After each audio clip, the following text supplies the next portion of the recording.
The following disclaimers for those in California only. Pursuant to California Assembly Bill 2571, it is illegal for the advertisement and or marketing of any firearm-related products and or programs in a manner that is designed, intended, or reasonably appears to be attractive to minors. As such, if you are currently in California, this program is restricted to only those that are over 18. Please turn this program off now if you are in California and under 18. Now, on to the program.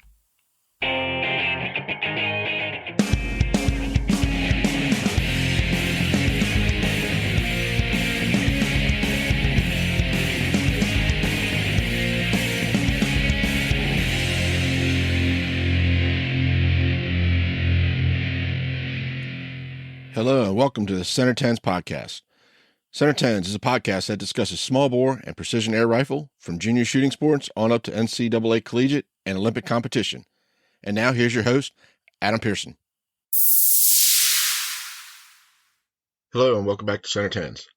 This week we're going to start our review of the Winter Airgun Championships that were held at the Olympic Training Center in Colorado Springs and at Camp Perry up in Port Clinton, Ohio.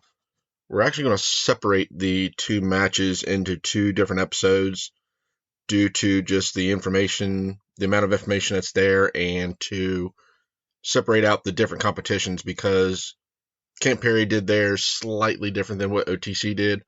The information is the same, but just the way they did it was slightly different, and so we want to kind of separate out to show the different information. But first, there was one more NCAA competition this past week that we missed last week.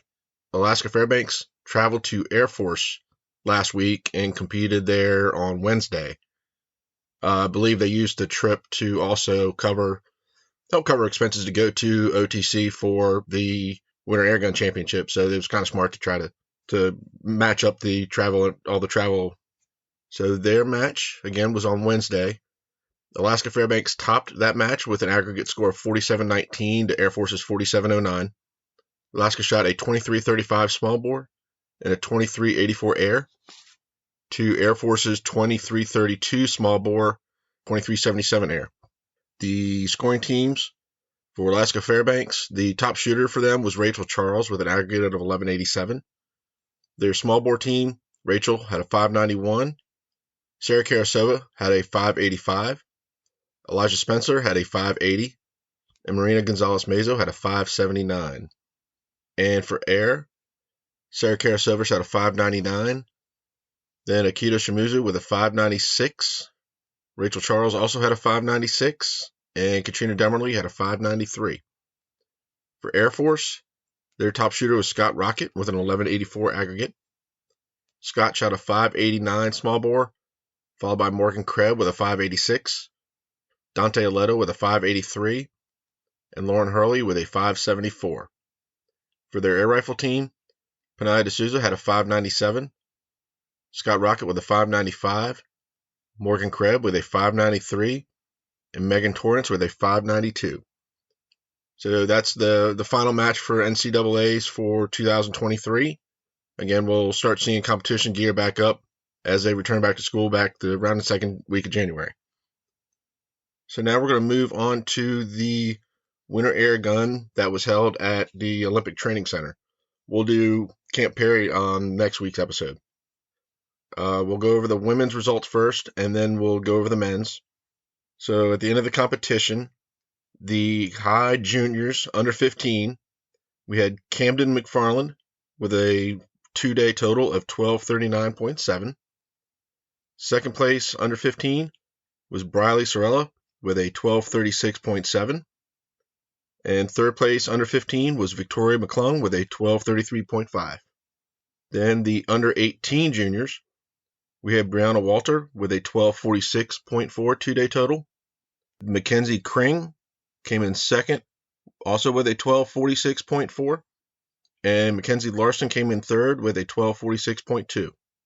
And then the high junior, Panaya D'Souza had a 1253.1. Gracie Den had a 1250.8, and Rachel Charles had a 1250.6. And for those who are wondering, juniors are considered anybody under 21 as of December 31st.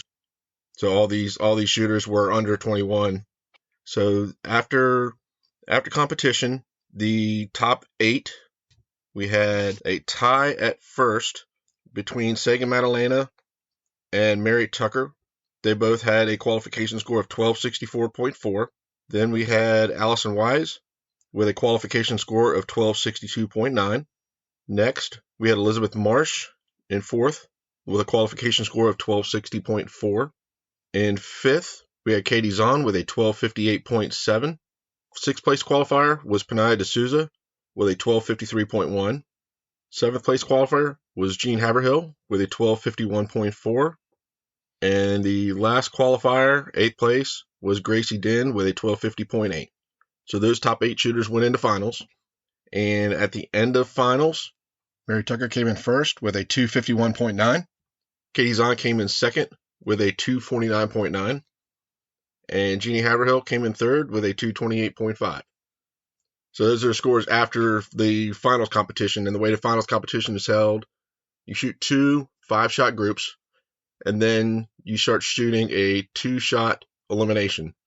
So they take 2 shots, they eliminate number 8, take 2 more shots, eliminate number 7, and then they go all the way down until they get to the final 2. Last 2 shots determines who is first place and second place. So that's how the finals are handled. So we'll move on to the men's. So for the men's qualification rounds, so looking at the juniors under 15, the number 1 was Logan Sanchez with a 1226.1 for a 2-day total. The second place under 15 was Samuel Mounts with an 1199.9 2-day total. Third place was Camden Court with an 1192.9 for a 2-day total. For the high juniors under 18, first place was Griffin Lake with a 1243.8. Second was Tyler Wee with a 1240.9. And third place under 18 was Jacob Wissman with a 1240.4. And the overall juniors for high junior, Rylan Kissel came in first with a 1255.5. Second place overall high junior was Matthew Sanchez with a 1251.6. Gavin Barnick was third place junior with a 1248.9. Then going into for the finals qualifiers, in the 8th place qualification score was Brandon Muskie with a 1250.1. 7th place was Matthew Sanchez again with a 1251.6. 6th place was Brandon Pizer with a 1252.4.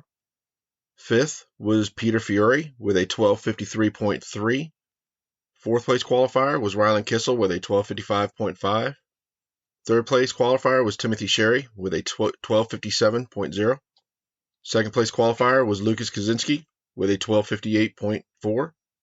And the 1st place qualifier was Ivan Rowe with a 1260.2. Once they fired their finals round, Lucas Kaczynski came in first with a 250.7. In 2nd place, Peter Fiore came out with a 248.8. Bronze medal winner was Braden Pizer with a 227.8. So that should be everybody. That's pretty much it for the Olympic trials at the OTC and Winter Airgun. So next week we will go over all the final results and everything for the competition that was held at Camp Perry. So that'll be it for this week. Thanks for listening. We will have all the information on the matches on our website. So you just check out our show notes at centertens.com for links. And thank you for listening. And remember, the most important shot is always the one that is in front of you. Thank you for listening to Season 1 of Center Tens. If you like the show, please leave a 5-star rating on Apple Podcasts and Spotify. This helps out tremendously. Give us a follow on Instagram and Facebook at Center Tens. Center Tens can be found on Apple Podcasts, Google Podcasts, iHeartRadio, Spotify, Buzzsprout, Pocket Cast, and at centertens.com. Hope you join us for our next episode.